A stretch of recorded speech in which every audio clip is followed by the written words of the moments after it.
M1. This is a brand new screen from UPerfect.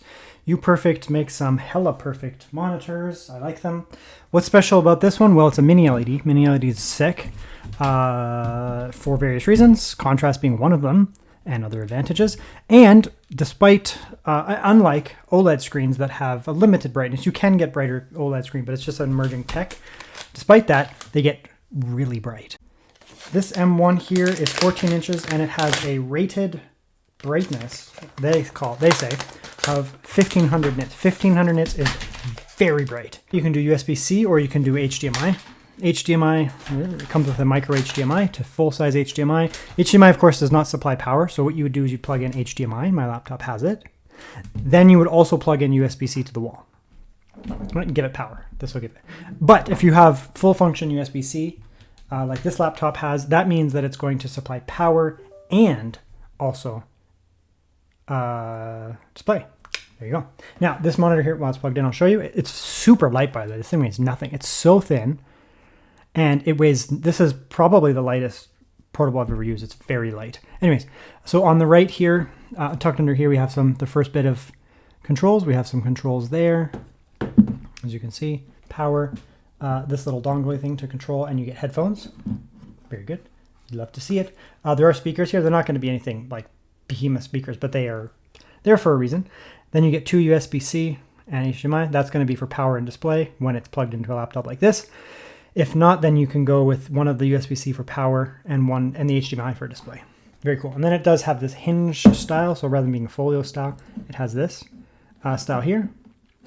So easy to stand up. It does not offer protection on the screen itself as a result, because there's no folio to protect it, but it has a better stand as a result. So it's kind of a trade-off which one you go with. Here it is just plugged directly into my screen here, to my laptop here beside my screen. Not sure how bright it's going to get. We will see. Sometimes, and in most cases, the USB-C on a laptop can't necessarily, it'll give like decent brightness, but it's not going to be able to get the thing to its peak brightness because these things only put a certain amount of power that they're rated for.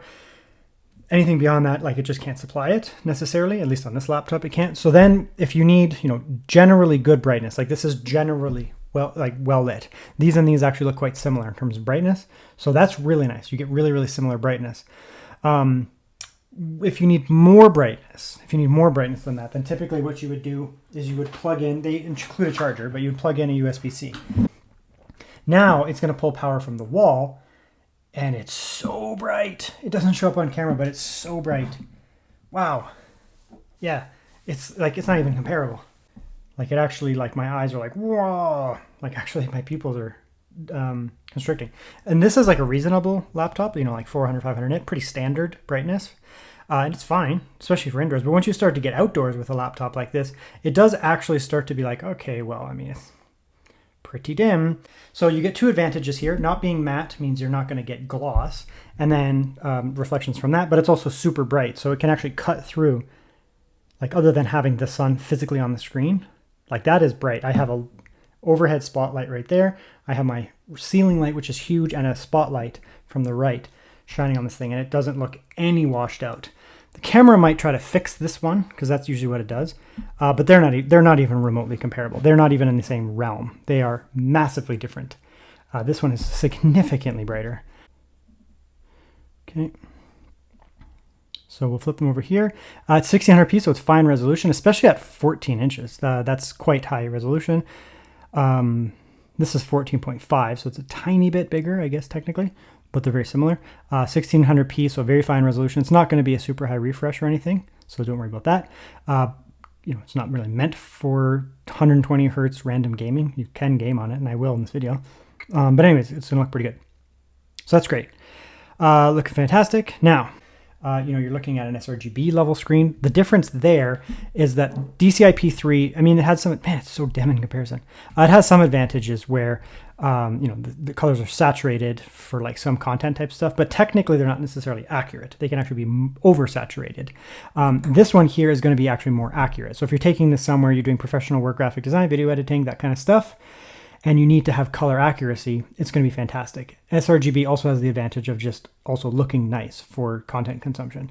If you had like a lower color space screen, like I've seen external monitors, a lot of them have 45% NTSC screens, and this would look all dead. Like this wouldn't even look green. It would be like a yellow mess, and it would look basically dead. We don't have that issue here.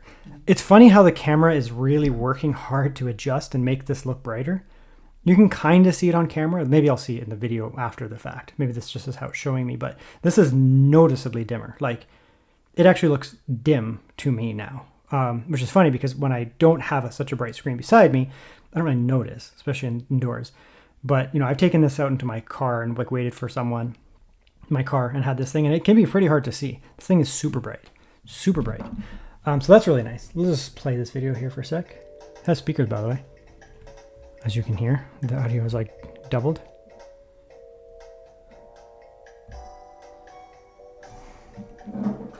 It's a really nice screen, by the way.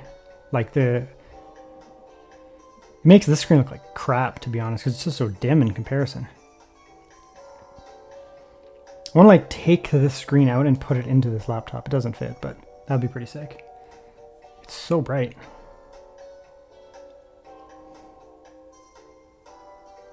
Okay, well, it's kind of disappointing. It's disappointing for my screen. Yeah, it is what it is. It kind of sucks when like I have like a good thing going and then I like get something better. Yeah, it's just the way that life is. And then you're like, well, now mine isn't as good as that. Okay, so here's the primary advantage of my screen over here. It does have slightly better reds because it is a DCI-P3 color space screen. So the reds will be a little bit more saturated on this, but it's just so much dimmer. It's not even comparable in that regards. What I want to do though is come a little bit further in, come like this here, and look at the blacks. Mini LEDs traditionally have very good blacks. Let's kill off some of these lights because it's so freaking bright. Spotlight, I can feel the heat coming off of it. Yeah, and so you have also really good blacks on mini LEDs. Let's actually kill off even more lights. Okay, so now we have even less lights here. And you know, you have really good blacks in here as well on this screen here that you're not necessarily going to have on a IPS. IPS can sometimes have like a lot of bleed in that. VA, also known as like, you know, mini LEDs typically use like a VA style backlight with dimming zones and that kind of stuff. So what happens is you can actually get really good blacks. The screen was never bright enough for me to notice that. Can I show that on camera? I don't know if I'll be able to see that. See that dot there? I thought that was a dead pixel for a second. I guess I can't see that in real life. That dot there. Can you see that? Where did it go? See that dot there? Right there? I can't see that in real life at all. Like it's physically, my eye cannot perceive that dot.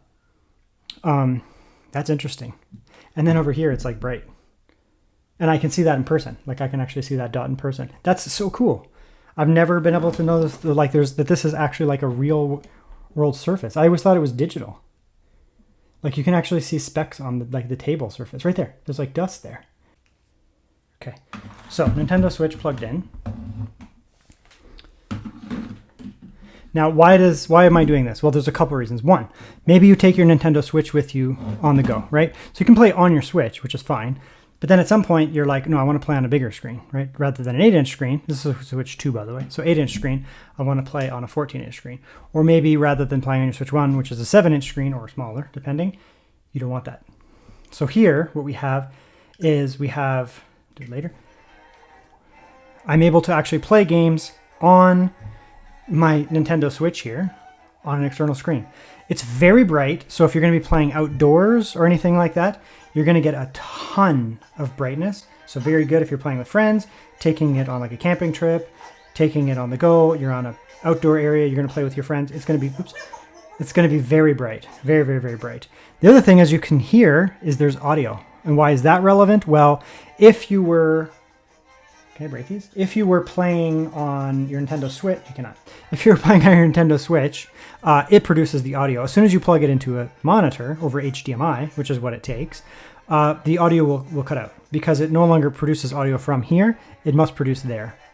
You could wear headphones, but if you just want to have a screen like a TV that would produce audio, this is what you would need. You need a screen with built-in speakers. So yeah, the speakers aren't going to beat out like a laptop or something or a sound system, obviously, but they do the trick.